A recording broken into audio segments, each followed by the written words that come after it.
प्यारे छात्र, कल हम पाठ 15 वीरांगना चन्नम्मा इस पाठ के बारे में काफी जानकारी प्राप्त कर चुके हैं। तो क्या आप बता सकते हैं चन्नम्मा जी का जन्म कब हुआ? 1778 में। Very good. 1778 में काकतीय वंश में चन्नम्मा जी का जन्म हुआ। उनके माता पिता का नाम क्या था?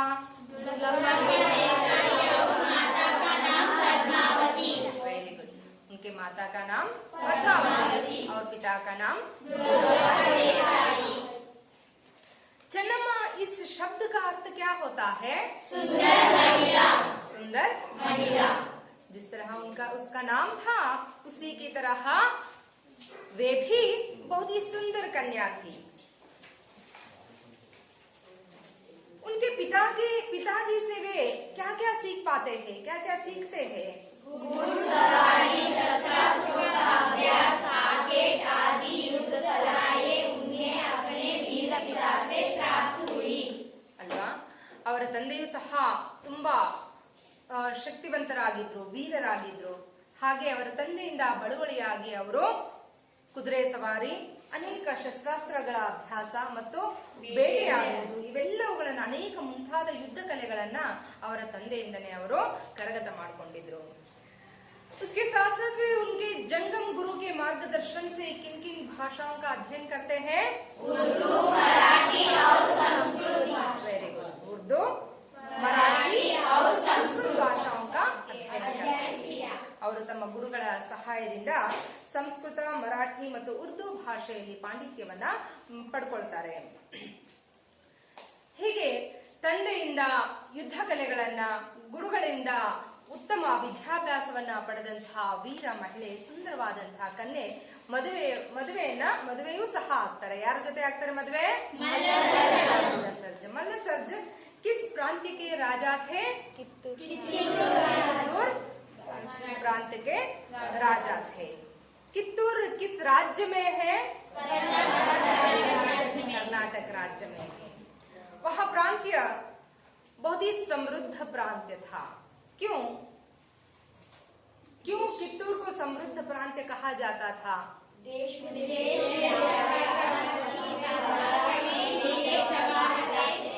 खरीदने के लिए आते थे, क्योंकि वहां पर कित्तूर को अनेक विदेशी व्यापारियां आया करते थे. क्यों? किस लिए? हीरे जवाहरात खरीदने के लिए. इसलिए उस प्रांत्य को समृद्ध प्रांत कहा जाता था. और उस प्रांत्य का सम्राट था राजा मल्लसर्ज जी के साथ चन्नम्मा जी का विवाह होता है. विवाह के बाद कुछ दिन के लिए चन्नम्मा राजमहल में बहुत ही खुशी, संतोष, आनंद के साथ जीवन बिताती है. और उनके कोख से एक पुत्र रत्न का जन्म भी होता है. उस पुत्र का नाम क्या था? शिव बसवराज. लेकिन वह शिव बसवराज बहुत दिन तक जीवित नहीं रह पाता है. बाल्यावस्था में ही उनकी मृत्यु हो जाती है. राजा मल्लसर्ज चन्नम्मा जी के साथ विवाह कर लेने से पहले और एक स्त्री से विवाह कर चुके थे. उनका नाम क्या था? रुद्रम्मा. और रुद्रम्मा और मल्लसर्ज जी को एक पुत्र था. उसका नाम क्या था? शिवलिंग रुद्रसर्ज. एक दिन अचानक राजा मल्लसर्ज जी को पूना के पटवर्धन बंदी बनाकर ले जाते हैं. और उस बंदी गृह में ही राजा मल्लसर्ज की मृत्यु हो जाती है. जब राजा मल्लसर्ज की मृत्यु हो जाती है तब सिंहासन पर कौन बैठते हैं? शिवलिंग रुद्रसर्ज. शिवलिंग रुद्रसर्ज किसके बेटा था? रुद्रम्मा जी के बेटा था. लेकिन शिवलिंग रुद्रसर्ज चन्नम्मा जी की सलाह को हवा में उड़ाकर क्या करता है? चाटुकारों से मित्रता कर लेता है.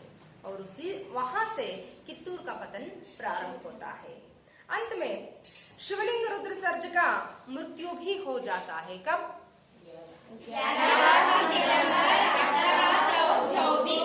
11 सितंबर 1824 को शिवलिंग रुद्रसर्ज की मृत्यु हो जाती है. तब कित्तूर का सिंहासन खाली हो जाता है। उस समय ब्रिटिश का अधिकार, हमारे भारत में ब्रिटिश का अधिकार चल रहा था। वे ಬ್ರಿಟಿಷರು ಏನ್ ಮಾಡಿದ್ರು, ಅವಾಗ ಒಂದು ಕಾನೂನನ್ನ ಜಾರಿಗೆ ತಂದಿದ್ರು. ಏನದು? ದತ್ತು ಮಕ್ಕಳಿಗೆ ಹಕ್ಕಿಲ್ಲ. इसलिए वे कित्तूर को सुलभता से हड़पना चाहते थे. ಆಗ ಆ ಒಂದು ಸದಾವಕಾಶವನ್ನ ತಮ್ಮ ಬಳಕೆಗೆ, ತಮ್ಮ ಅನುಕೂಲಕ್ಕೆ ತಕ್ಕಂತೆ ಬಳಕೆ ಮಾಡ್ಕೊಳ್ಬೇಕು ಅಂತ ಬ್ರಿಟಿಷರು ಹವಣಿಸ್ತಾ ಇದ್ರು. ಯಾಕಂತಂದ್ರೆ ಅಲ್ಲಿ ಮಲ್ಲಸರ್ಜನ ಇಬ್ಬರು ಮಕ್ಕಳು ಸಹ ಮೃತ್ಯುವನ್ನ ಹೊಂದಿದ್ರು. ಶಿವಬಸವರಾಜ್ ಮತ್ತು ಶಿವಲಿಂಗ ಇಬ್ಬರು ಸಹ ಸಾವನ್ನ ಅಪ್ಪಿದ್ರು. ಹಾಗಾಗಿ ಆಗ ಆ ಸಿಂಹಾಸನ ಖಾಲಿ ಉಳಿದಿತ್ತು. ಆ ಸಿಂಹಾಸನವನ್ನ ತಮ್ಮದಾಗಿಸಿಕೊಂಡು ಕಿತ್ತೂರಿನ ಮೇಲೆ ತಮ್ಮ ಅಧಿಪತ್ಯವನ್ನು ಸ್ಥಾಪಿಸಬೇಕು ಅಂತ ಹೇಳಿ ಅವರು ಹವಣಿಸ್ತಾ ಇದ್ರು. ಆದ್ರೆ ವೀರರಾಣಿ ಚೆನ್ನಮ್ಮ ಅದಕ್ಕೆ ಅವಕಾಶವನ್ನ ಕೊಟ್ರ? ಇಲ್ಲ, ಅದಕ್ಕೆ ಅವಕಾಶವನ್ನ ಕೊಡಲಿಲ್ಲ. ಅವರು ಅವರ ಸಂಬಂಧಿಯೊಬ್ಬರನ್ನ ದತ್ತು ತೆಗೆದುಕೊಂಡ್ರು. ಆ ದತ್ತು ಮಗನನ್ನೇ ಅವ್ರೇನ್ ಮಾಡಿದ್ರು? ಸಿಂಹಾಸನದ ಮೇಲೆ ಕೂರಿಸಿದ್ರು. ಆ ಒಂದು ಸಂದರ್ಭದಲ್ಲಿ ಯಾರು ಗವರ್ನರ್ ಜನರಲ್ ಆಗಿದ್ರು? ಡಾಲ್ಹೌಸಿ ಗವರ್ನರ್ ಜನರಲ್ ಆಗಿದ್ರು. ಆಗ ಅವರು ಅನೇಕ ಬಾರಿ ಕಿತ್ತೂರು ಚೆನ್ನಮ್ಮರವರಿಗೆ ಸಂದೇಶವನ್ನ ಕಳಿಸ್ತಾರೆ.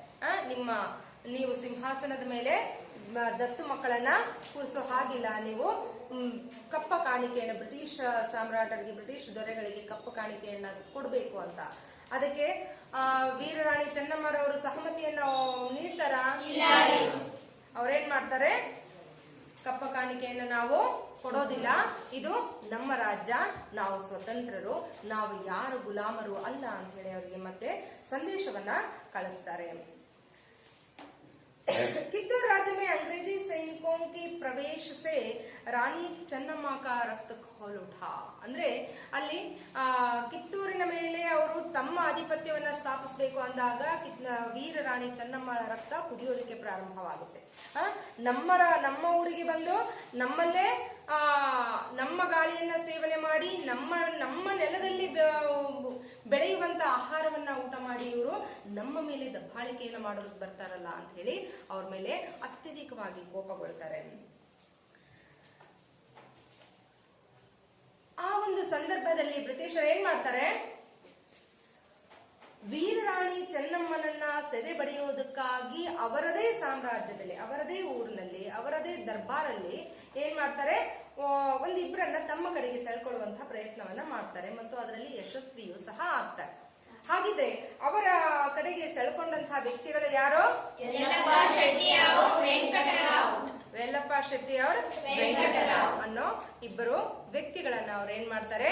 ಅವರ ಕಡೆಗೆ ಎಳ್ಕೊಳ್ಳುವಂತಹ ಪ್ರಯತ್ನವನ್ನ ಮಾಡ್ತಾರೆ. ಅವರು ಕಿತ್ತೂರಿನ ಉಪ್ಪನ್ನ ತಿಂದು ಕಿತ್ತೂರನ್ನ ನಾಶ ಮಾಡೋದಿಕ್ಕೆ ಬ್ರಿಟಿಷರ ಜೊತೆಗೆ ಕೈ ಜೋಡಿಸ್ತಾರೆ. ಇಲ್ಲಿ ತನಕ ನಾವು ನಿನ್ನೆ ತರಗತಿಯಲ್ಲಿ ನೋಡಿದ್ವಲ್ವಾ? ಹಾಗಿದ್ರೆ ಆ ಯಲ್ಲಪ್ಪ ಶೆಟ್ಟಿ ಮತ್ತು ವೆಂಕಟರಾವ್ ಅನ್ನೋ ಇಬ್ಬರು ದೇಶದ್ರೋಹಿಗಳು ಯಾವ ರೀತಿಯಾಗಿ ಕಿತ್ತೂರನ್ನ ನಾಶ ಮಾಡೋದಕ್ಕೆ ಬ್ರಿಟಿಷರ ಜೊತೆಗೆ ಯಾವ್ಯಾವ ರೀತಿಯ ಆಟವನ್ನ ಆಡ್ತಾರೆ ಅನ್ನೋದನ್ನ ಇಂದಿನ ತರಗತಿಯಲ್ಲಿ ನೋಡೋಣ.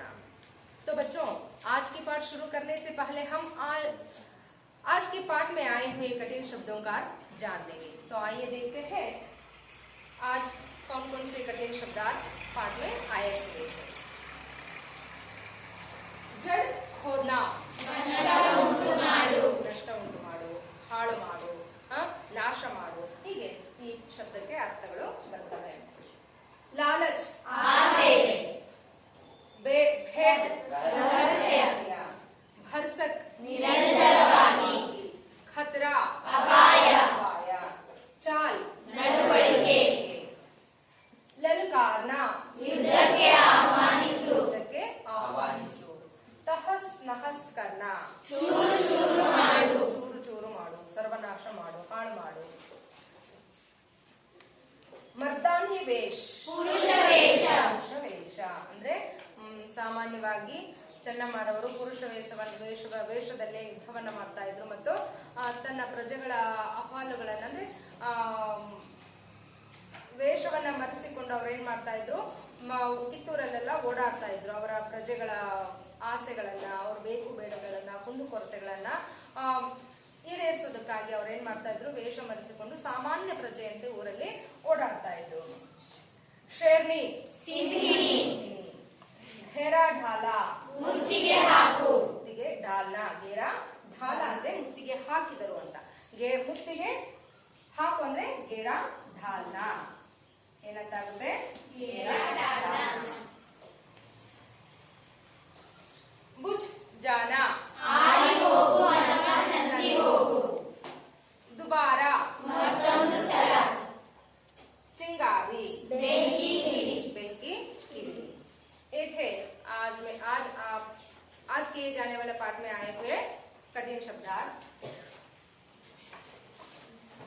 अब हम देखते हैं आज कित्तूर चन्नम्मा किस तरह ब्रिटिशों का सामना करती है और वेंकटरामन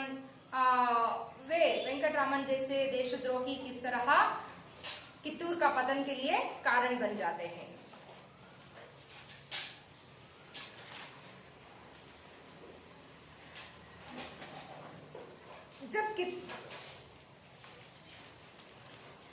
जब ब्रिटिश लोग कित्तूर को सुलभता से हड़पना चाहते थे, तब टाइक्रे को कित्तूर राज्य के यल्लप्पा शेट्टी और वेंकटराम देशद्रोही मिल गए. ಸುಲಭವಾಗಿ ಕಿತ್ತೂರನ್ನ ತಮ್ಮದಾಗಿಸಿಕೊಳ್ಳುವ ಹವಣಿಕೆಯಲ್ಲಿದ್ದಂತಹ ಬ್ರಿಟಿಷರಿಗೆ ಸಹಾಯ ಮಾಡುವುದಕ್ಕಾಗಿ ಕಿತ್ತೂರಿನ ಆಸ್ಥಾನದಲ್ಲೇ ಇರುವಂತಹ ವೆಲ್ಲಪ್ಪ ಶೆಟ್ಟಿ ಮತ್ತು ವೆಂಕಟರಾವ್ ಅನ್ನೋ ಇಬ್ಬರು ದೇಶದ್ರೋಹಿಗಳು ಅವರಿಗೆ ಸಿಗ್ತಾರೆ. वे कित्तूर का नमक खाकर कित्तूर की जड़ खोदने में लगे हुए थे. ಅವರು ಕಿತ್ತೂರಿನ ಉಪ್ಪನ್ನ ತಿಂದು ಕಿತ್ತೂರಿಗೆ ಮೋಸವನ್ನ ಮಾಡುವಂತಹ ಕಿತ್ತೂರಿನ ಪತನಕ್ಕೆ ಕಾರಣವಾಗುವುದಕ್ಕೆ ಕಾರಣರಾದರು. ठाकरे ने उन्हें कित्तूर का आधा राज्य सौंप देने की लालच दिखाई. ಅವ್ರು ಹಾಗೆ ಮಾಡೋದಕ್ಕೆ ಕಾರಣ ಏನಪ್ಪಾ ಅಂದ್ರೆ ಠಾಕ್ರೆ ಏನ್ ಮಾಡಿದ್ರು, ಅವರಿಗೆ ಆಸೆಯನ್ನ ತೋರಿಸಿದ್ರು. ಅಕಸ್ಮಾತ್ ಆಗಿ ನೀವು ರಾಣಿ ಚೆನ್ನಮ್ಮಾಳಿಗೆ ಗೊತ್ತಾಗದೇ ಇರುವಂತಹ ರೀತಿಯಲ್ಲಿ ಅವರ ರಹಸ್ಯಗಳನ್ನೆಲ್ಲ ನಮಗೆ ತಿಳಿಸ್ತಾ ಹೋದ್ರೆ ನಾವು ಕಿತ್ತೂರಿನ ಮೇಲೆ ವಿಜಯವನ್ನ ಸಾಧಿಸಿದ ಆದ್ಮೇಲೆ ಕಿತ್ತೂರನ್ನ ನಮ್ಮದಾಗಿಸಿಕೊಂಡ ಮೇಲೆ ಈ ಕಿತ್ತೂರಿನ ಅರ್ಧ ಭಾಗವನ್ನ ನಿಮಗೆ ಕೊಡ್ತೀವಿ ಅಂತ ಹೇಳಿ ಏನ್ ಮಾಡ್ತಾರೆ, ಆತನಿಗೆ ವಚನವನ್ನ ಕೊಡ್ತಾರೆ, ಆಸೆಯನ್ನ ಹುಟ್ಟಿಸ್ತಾರೆ.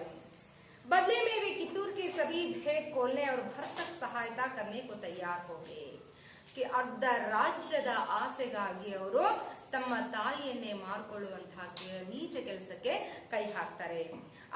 ಆ ಒಂದು ಆಸೆಯಿಂದಾಗಿ, ಅರ್ಧ ರಾಜ್ಯ ಸಿಗುತ್ತಲ್ಲ ಅನ್ನೋ ಆಸೆಯಿಂದಾಗಿ ಅವರಿಬ್ಬರು ಏನ್ ಮಾಡ್ತಾರೆ, ಆ ಕಿತ್ತೂರಿನ ಆಡಳಿತಕ್ಕೆ ಸಂಬಂಧಪಟ್ಟಂತೆ, ರಾಜ್ಯಾಡಳಿತಕ್ಕೆ ಸಂಬಂಧಪಟ್ಟಂತೆ ಅನೇಕ ರಹಸ್ಯಗಳನ್ನ ಅವ್ರ ಮುಂದೆ ಇಡೋದಕ್ಕೆ ಒಪ್ಕೊಳ್ತಾರೆ.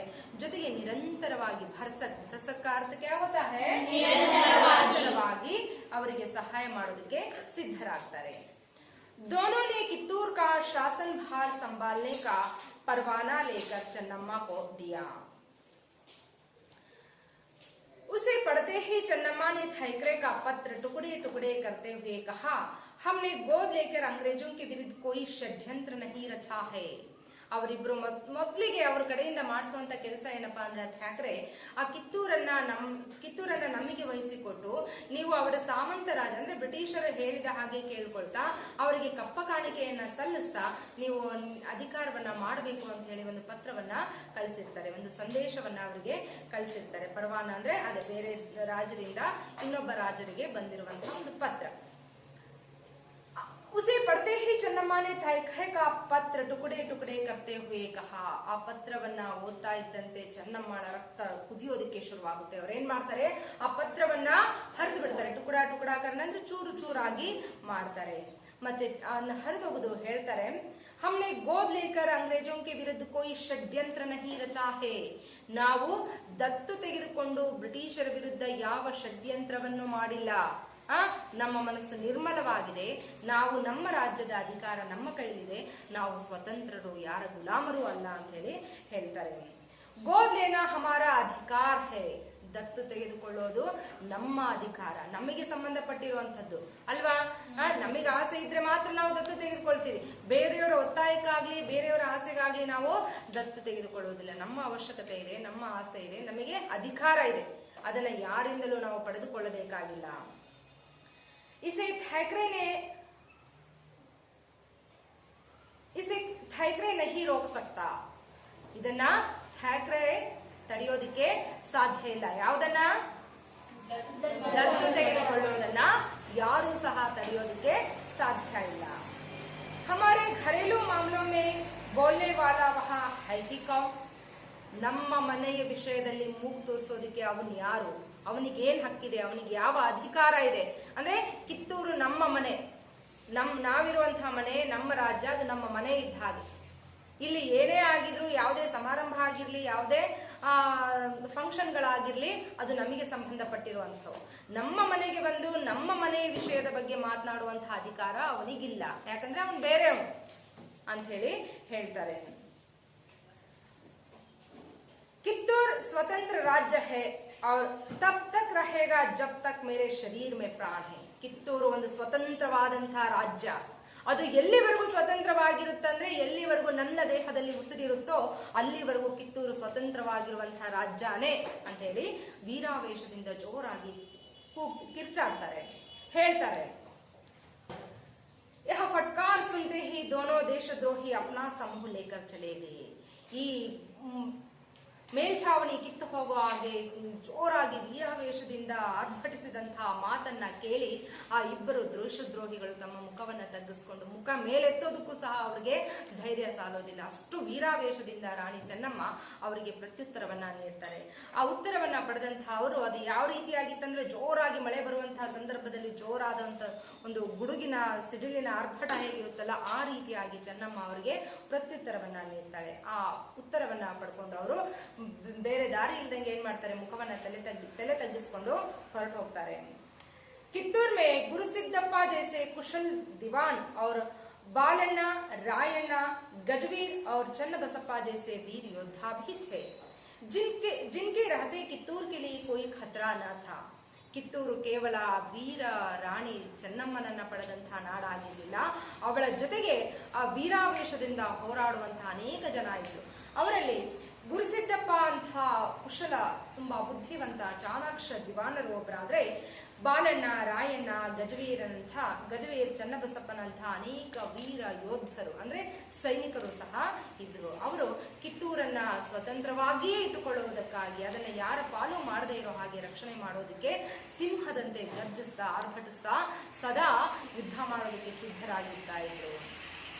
ಅಂತ ಮಹಾನ್ ವೀರರು ರಾಣಿ ಚೆನ್ನಮ್ಮ ಜೊತೆಗೆ ಇರುವವರೆಗೂ ಕಿತ್ತೂರಿಗೆ ಯಾವ ಖತ್ರ ಅಂದ್ರೆ ಅಪಾಯ, ಯಾವ ಅಪಾಯವೂ ಸಹ ಇರಲಿಲ್ಲ. ಕಿತ್ತೂರ್ ಕಿ ಜನತಾ ಅಂಗ್ರೇಜಿ ಕಿ ಚಾಲ್ ಸೆ ಭಲಿ ಭಾಂತಿ ಪರಿಚಿತ ಥೆ. ಚಾಲ್ ಅಂದ್ರೆ ಮೋಸ, ವಂಚನೆ, ಕಪಟತನ, ಅಂದ್ರೆ ನಗ್ನಗ್ತಾ ಮಾತಾಡಿ ಒಳಗಡೆ ಕತ್ತಿ ಮಸೆಯುವಂತ ಬುದ್ಧಿ.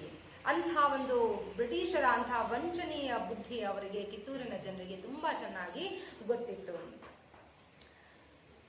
ಥ್ಯಾಕ್ರೆ ಸ್ವಯಂ ಬಡಿ ಸೇನಾ ಲೇಕರ್ ಕಿತ್ತೂರ್ ಆ ಪಹುಂಚ. ಯಾವ ಮುನ್ಸೂಚನೆಯೂ ಇಲ್ಲದೆ ಥ್ಯಾಕ್ರೆ ಏನ್ ಮಾಡ್ತಾರೆ, ಕಿತ್ತೂರಿನ ಮೇಲೆ ಆಕ್ರಮಣವನ್ನ ಮಾಡ್ತಾರೆ. ಒಂದು ದೊಡ್ಡ ಸೈನ್ಯವನ್ನ ತೆಗೆದುಕೊಂಡು ಬಂದು ಕಿತ್ತೂರಿನ ಮೇಲೆ ಆಕ್ರಮಣವನ್ನ ಮಾಡ್ತಾರೆ. ಕಿತ್ತೂರ್ ರಾಣಿ ಉಸಸೆ ನಹಿ ಢರಿ.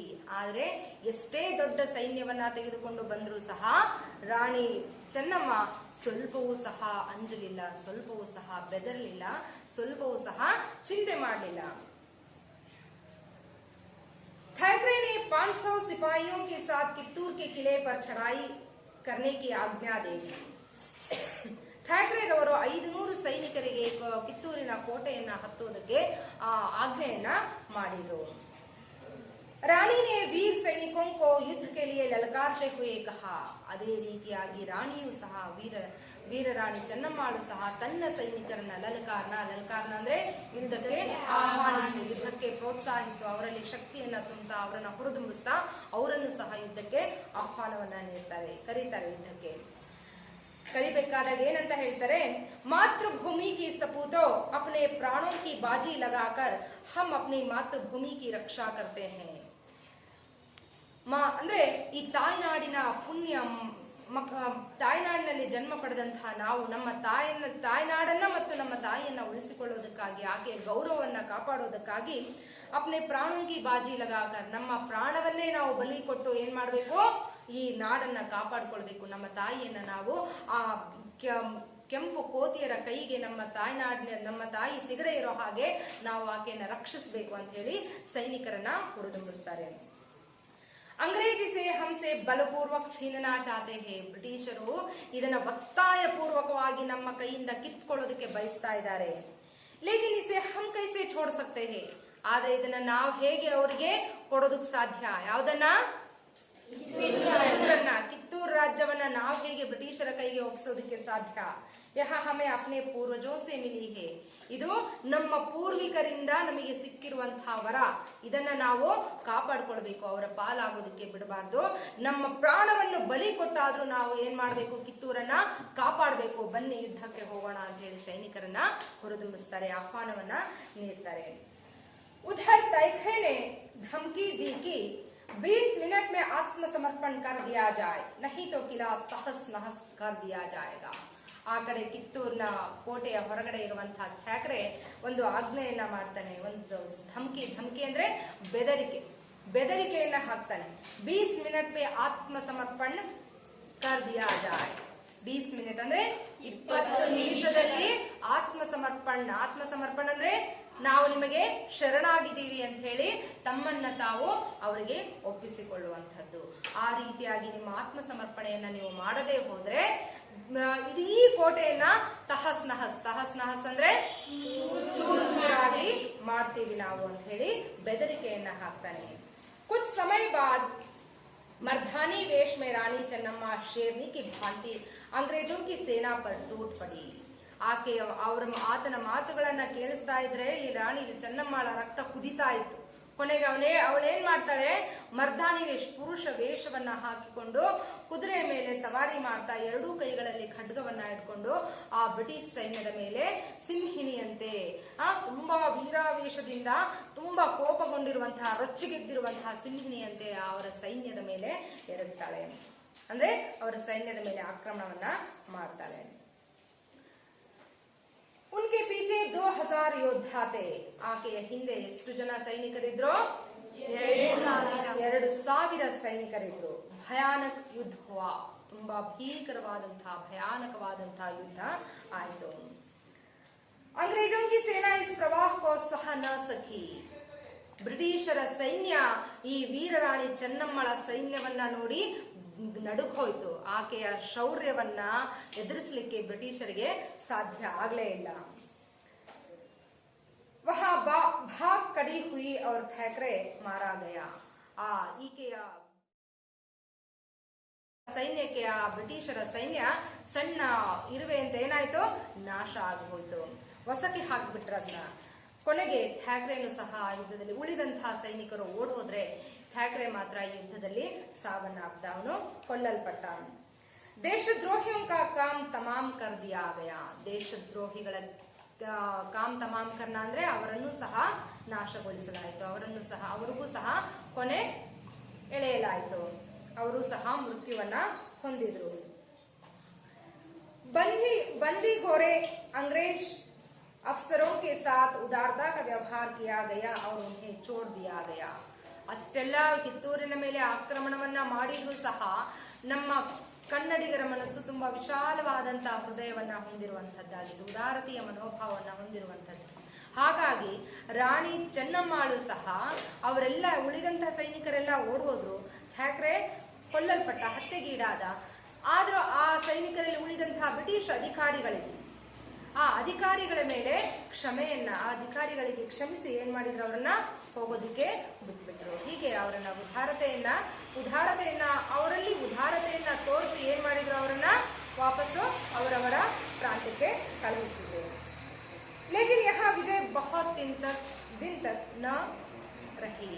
ಆದ್ರೆ ಚೆನ್ನಮ್ಮ ಆ ಒಂದು ಸಂದರ್ಭದಲ್ಲಿ ಆ ಬ್ರಿಟಿಷ್ ಅಧಿಕಾರಿಗಳನ್ನ ಗಲ್ಲಿಗೇರಿಸಿದ್ರೆ ಅಥವಾ ಅವರನ್ನ ಬಂದಿ ಗೃಹದಲ್ಲಿ ಬಂದಿಯಾಗಿಸಿದ್ರೆ ಏನೋ ಒಂದು ರೀತಿಯ ಒಳ್ಳೇದಾಗ್ತಾ ಇತ್ತೇನೋ. ಆದ್ರೆ ಚೆನ್ನಮ್ಮ ಏನ್ ಮಾಡಿದ್ರು, ಉದಾರತೆಯ ಮನೋಭಾವದಿಂದ ಇಲ್ಲಿ ಇವರನ್ನ ನಾವು ಕೊಲ್ಲೋದು ಬೇಡ, ಬಂದಿಯಾಗಿಸೋದು ಬೇಡ, ಇವರು ತಮ್ಮ ಪ್ರಾಂತ್ಯದಲ್ಲಿ ಚೆನ್ನಾಗಿ ಜೀವನ ಮಾಡ್ಕೊಂಡು ಇರ್ಲಿ ಅನ್ನೋ ಕಾರಣಕ್ಕಾಗಿ ಅವರನ್ನ ವಾಪಸ್ ಕಳಿಸ್ತಾರೆ. ಆದ್ರೆ ಆ ಸಂತೋಷ, ಆ ವಿಜಯದ ಗೆಲುವು, ವಿಜಯದ ಸಂತೋಷ ತುಂಬಾ ದಿನ ಇರಲಿಲ್ಲ. कुछ ही समय के बाद अंग्रेजों ने कित्तूर राज्य पर फिर आक्रमण किया. ಸ್ವಲ್ಪ ಸುಧಾರಿಸಿಕೊಂಡು ಅವರು ಏನ್ ಮಾಡಿದ್ರು, ಮತ್ತೆ ತಮ್ಮ ಸೈನ್ಯವನ್ನ ಬಲಪಡಿಸಿಕೊಂಡು ಅನೇಕ ಶಸ್ತ್ರಾಸ್ತ್ರಗಳೊಂದಿಗೆ ಮದ್ದು ಗುಂಡುಗಳೊಂದಿಗೆ ಮತ್ತೊಂದು ಬಾರಿ ಕಿತ್ತೂರಿನ ಮೇಲೆ ಬ್ರಿಟಿಷ್ ಸೈನ್ಯ ಆಕ್ರಮಣವನ್ನ ಮಾಡುತ್ತೆ. ಅಂಗ್ರೇಜಿ ಸೇನಾ ಅಧಿಕ್ತಿ. ಈ ಬಾರಿ ಆಕ್ರಮಣ ಮಾಡಿದಾಗ ಬ್ರಿಟಿಷ್ ಸೈನ್ಯ ತುಂಬಾ ಹೆಚ್ಚಿತ್ತು. लेकिन कित्तूर के वीर सैनिकों के सम्मुख से दोबारा हार माननी पड़ी. ಆದ್ರೂ ಸಹ ಅಷ್ಟೆಲ್ಲಾ ಶಸ್ತ್ರಾಸ್ತ್ರಗಳನ್ನ ತಗೊಂಡು ಬಂದು ಸೈನ್ಯವನ್ನ ಬಲಪಡಿಸಿಕೊಂಡು ಬಂದು ಹೆಚ್ಚಿನ ಸಂಖ್ಯೆಯಲ್ಲಿ ಸೈನ್ಯವನ್ನ ತೆಗೆದುಕೊಂಡು ಬಂದ್ರೂ ಸಹ ಮತ್ತೊಂದು ಬಾರಿ ವೀರ ಚೆನ್ನಮ್ಮಾಳ ಸೈನ್ಯದ ಮುಂದೆ ಸೋಲನ್ನ ಒಪ್ಕೊಳ್ಬೇಕಾಯ್ತು. ಮತ್ತೊಂದು ಬಾರಿ ಅವರು ಸೋಲನ್ನ ಅನುಭವಿಸಬೇಕಾಯ್ತು. फिर एक बार अंग्रेजों ने सारी शक्ति लगाकर घेरा ढाला. ಮತ್ತೊಂದು ಬಾರಿ ಸೋತರು ಸಹ ಬ್ರಿಟಿಷ್ ಸೈನಿಕರು ಸುಮ್ಮನಾಗ್ಲಿಲ್ಲ. ಮತ್ತೊಂದು ಸಲ ಇನ್ನಷ್ಟು ಸೈನ್ಯವನ್ನ ಬಲಪಡಿಸಿಕೊಂಡು ಮತ್ತೊಂದು ಬಾರಿ ಕಿತ್ತೂರಿನ ಮೇಲೆ ಆಕ್ರಮಣವನ್ನ ಮಾಡಿದ್ರು. ಇಸ್ ಯುದ್ಧ ಮೇ ರಣಚಂಡಿ ಚೆನ್ನಮ್ಮ ಬಂಧಿ ಬನಾಲಿ ಗಯಿ. ಆದ್ರೆ ಈ ಯುದ್ಧದಲ್ಲೂ ಸಹ ಬ್ರಿಟಿಷರಿಗೆ ವೀರರಾಣಿ ಚೆನ್ನಮ್ಮಳನ್ನ ಸೆದೆ ಬಡಿಯೋದಕ್ಕೆ ಸಾಧ್ಯವೇ ಆಗಲಿಲ್ಲ. ಕೊನೆಗೆ ಅವರು ಮೋಸದಿಂದ, ವಂಚನೆಯಿಂದ ರಾಣಿ ಚೆನ್ನಮ್ಮನನ್ನ ಹಿಂಬದಿಯಿಂದ ಬಂದು ಬಂದಿಯನ್ನಾಗಿ ಮಾಡ್ತಾರೆ. ಅಂಗ್ರೇಜೋನೆ ಕಿತ್ತೂರ್ ಕೋ ಲೂಠಾ. ಕೊನೆಗೆ ರಾಣಿ ಚೆನ್ನಮ್ಮಾಳನ್ನ ಬಂಧಿಯಾಗಿಸಿಕೊಂಡು ಕಿತ್ತೂರನ್ನ ಲೂಟ ಅಂದ್ರೆ ಅದನ್ನೇನ್ ಮಾಡ್ತಾರೆ, ಲೂಟಿ ಮಾಡ್ತಾರೆ. ಕಿತ್ತೂರು ರಾಜ್ಯವನ್ನ ಲೂಟಿ ಮಾಡ್ತಾರೆ. ವಹಾ ಕುಚ್ ಭೀ ನ ಬಚಾ. ಅಲ್ಲಿ ಏನೂ ಸಹ ಉಳಿದಿಲ್ಲ. ಹಾಗೆ ಎಲ್ಲವನ್ನ ದೋಚಿಕೊಂಡು ತಮ್ಮ ಪ್ರಾಂತ್ಯಕ್ಕೆ ತೆಗೆದುಕೊಂಡು ಹೋಗ್ತಾರೆ. ಚೆನ್ನಮ್ಮ ಕೋ ಬೈಲ್ ಹೊಂಗಲ್ ಕೆ ದುರ್ಗ್ ಮೇ ಕಾರಾಗಾರ್ ಮೇ ಡಾಲ್ ದಿಯಾ ಗಯಾ. ಬೈಲ್ ಹೊಂಗಲ್ನ ಬಂದಿ ಗೃಹದಲ್ಲಿ ಆಕೆಯನ್ನ ಬಂಧಿಯಾಗಿ ಅಲ್ಲಿ ಇರಿಸಲಾಗುತ್ತೆ. ಬಂದಿ ಗೃಹ ಮೇ ಹಿ 2 फरवरी 1819 को ಚೆನ್ನಮ್ಮ की जीवन ज्योति सदा के लिए बुझ गई.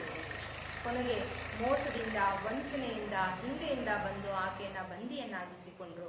ಎರಡೂ ಕೈಗಳಿಂದಲೂ ವೀರಾವೇಶದಿಂದ ಅಷ್ಟೆಲ್ಲ ಸೈನಿಕರಿದ್ರು ಸಹ ಒಂದು ಕೊಂಚವೂ ಭಯಗೊಳ್ಳದೆ, ಯಾಕಂತಂದ್ರೆ ತಾನು ಹೆದರಿದ್ರೆ, ತಾನು ಸುಸ್ತಾಗಿದ್ದೀನಿ, ದಣವಾಗಿದೆ ಅಂತ ತೋರಿಸ್ಕೊಂಡ್ರೆ ತನ್ನ ಸೈನಿಕರು ಪೂರ್ತಿಯಾಗಿ ಶಕ್ತಿಯನ್ನ ಕಳೆದುಕೊಳ್ತಾರೆ ಅನ್ನೋ ಕಾರಣಕ್ಕಾಗಿ ಇಷ್ಟೆಲ್ಲಾ ದಣಿವಾದ್ರೂ ಸಹ ಒಂದು ಕೊಂಚವೂ ತನ್ನ ಮುಖದ ಮೇಲೆ ತೋರಿಸಿಕೊಳ್ಳದೆ ಇರೋ ಹಾಗೆ ಸಿಂಹಿಣಿಯಂತೆ ವೀರಾವೇಶದಿಂದ ಎರಡೂ ಕೈಗಳಿಂದ ಯುದ್ಧವನ್ನ ಮಾಡ್ತಾ, ಎರಡೂ ಕೈಗಳಲ್ಲಿ ಖಡ್ಗವನ್ನ ಇಟ್ಕೊಂಡು ಚಂಡಿಯಂತೆ ಅವಳು ಯುದ್ಧವನ್ನ ಮಾಡ್ತಾ ಇದ್ಲು.